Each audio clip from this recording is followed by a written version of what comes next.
बात करते हैं जी सरकार के एक और फैसले की। माना जा रहा कि एक और बड़ा फैसला होने जा रहा है और यह बड़ा फैसला फेक गन लाइसेंस का मामला जो पिछले कई दिनों से बल्कि कई सालों से लगातार सुर्खियों में आ रहा है। माना जा रहा कि सीबीआई अब बहुत सारे लोगों को राहत दे सकती है। साबिक यानी पूर्व आईएएस आईपीएस अफसरों के साथ साथ स्टिंग आईएएस अफसरों के नामों को क्लियर किया जा रहा है और आहिस्ता आहिस्ता करके अब ये केस अपने लॉजिकल कंक्लूजन की ओर जा सकता है, क्योंकि मुल्क के मुख्तलिफ रियासतों के अंदर गन लाइसेंसों का मामला सामने आया था, जिसके बाद सीबीआई ने पूरे देश के अंदर पूरे मुल्क के अंदर छापामार कार्रवाइयां हुई थी। श्रीनगर के अंदर भी कई अफसरों से पूछताछ हुई थी, लेकिन अब माना जा रहा है कि आहिस्ता आहिस्ता करके मामला ठंडा हो रहा है और इस ठंडे मामले के बीच कई लोगों को क्लीन चिट भी मिल सकता है, जिसके बाद वो बाअसर शख्स दोबारा आपको एडमिनिस्ट्रेशन में भी नजर आ सकते हैं। सईद रूफ फारूक इस वक्त हमारे साथ है। सईद, बहुत शुक्रिया जी ज्वाइन करने के लिए। खबर आ रही है कि रिपोर्ट क्लियरेंस की सामने आ रही है और खबर ये आ रही है कि बहुत जल्दी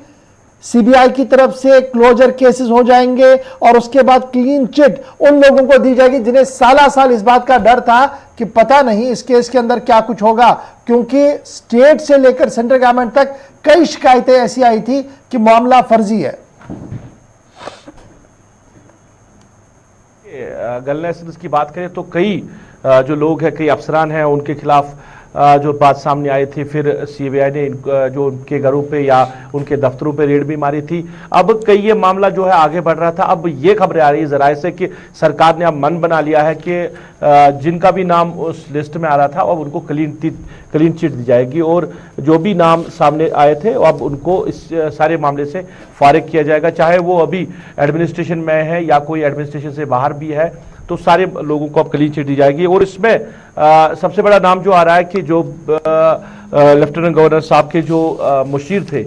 बशीर अहमद खान, क्योंकि जो ही उनको फारिग किया था, वो मुशीर थे, जो ही उनको फारिग किया था उसके कुछ दिन बाद ही उनके घर पे सीबीआई ने रेड की थी और मामला जोड़ा गया था गन लाइसेंस के साथ कि कई बशीर अहमद खान भी इसमें इन्वॉल्व है। और अब ये खबरें जराए से सामने आ रही है कि उनको भी क्लीन चिट मिल सकती है और वो दोबारा से लेफ्टिनेंट गवर्नर के मुशीर बन सकते हैं। बड़ी खबर ये सामने आ रही है। और क्योंकि अगर बात करें कई नामों पे गौरखोज किया जा रहा है, जो ही बशीर अहमद खान को फारिग किया गया था फिर उसके बाद कई नाम सामने आ रहे थे, उनको लेफ्टिनेंट गवर्नर के मुशीर बनाया जा सकता है, मगर अभी तक किसी के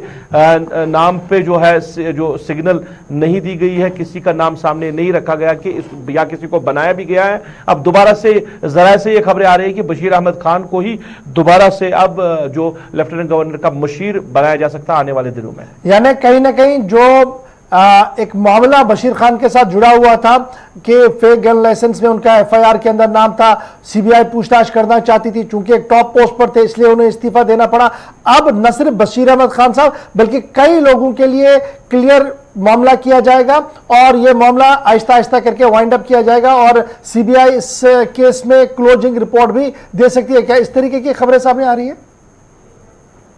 बिल्कुल बिल्कुल, जो मैंने पहले कहा कि जिन लोगों के भी नाम सामने आ रहे थे, जिनको इस मामले में इन्वॉल्व किया गया था, क्योंकि कई लोगों के की यहाँ रेड पड़ी है, अब आहिस्ता आहिस्ता करके सब लोगों को इस सारे मामले से फारिग किया जा रहा है और सब जिनके खिलाफ एफआईआर भी था या जो उनके खिलाफ सीबीआई ने कार्रवाई शुरू की थी, ये सारा मामला अब कहीं ना कहीं आहिस्ता आहिस्ता जो है वो वाइंड अप होता हुआ दिखाई दे रहा है। और ये एक बड़ी खबर आ रही है और आने वाले दिनों में शायद सरकार इस पर जो है फैसला सुना सकती है। चलिए, बहुत बहुत शुक्रिया जी हमारे साथ ज्वाइन करने के लिए। ये तो बात थी जनाब फेक गन लाइसेंस के हवाले से कि सीबीआई इस केस को अब फाइनल कर रही है और कई लोगों को क्लीन चिट दी जा रही है, जिनमें नाम बशीर खान साहब का भी आ रहा है कि उनके नाम को भी क्लियर सीबीआई कर सकती है। सोर्सेस से इस वक्त की सबसे बड़ी खबर जो आ रही है, डेवलपमेंट जो आ रही है, वो इसी तरीके की आ रही है और माना जा रहा है कि बहुत जल्द ये रिपोर्ट भी मंजर आम पर सीबीआई की तरफ से रखी जाएगी। फिलहाल